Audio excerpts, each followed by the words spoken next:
Huawei Y7 prime Y7 2017 মানে এত পরিমাণে ভেঙে গেছে।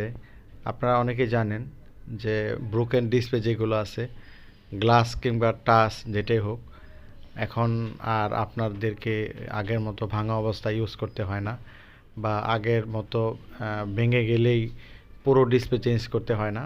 প্রযুক্তি অনেকটা উন্নতি হয়েছে, উন্নতির সাথে সাথে আমাদের হাতও অনেকটা উন্নতি হয়েছে, মানে আমরা নিজেরা অনেক আগের চেয়ে দক্ষ হয়ে গেছি। তবে এই যে এত পরিমাণে ভাঙা, আপনারা স্ক্রিনে নিশ্চয়ই দেখতে পাচ্ছেন যে একমাত্র হুয়াওয়ে ডিসপ্লে, এবং খুব ভালো মানের ডিসপ্লে, যার জন্য আমি বলবো এটা টিকে আছে। বাজারের যদি কপি ডিসপ্লে লাগানো হতো কিংবা কাস্টমার কেয়ার থেকেও যদি হইতো, এত ভাঙার পরে একটা ডিসপ্লে টিকে থাকা আসলে খুব মুশকিলের বিষয় ছিল।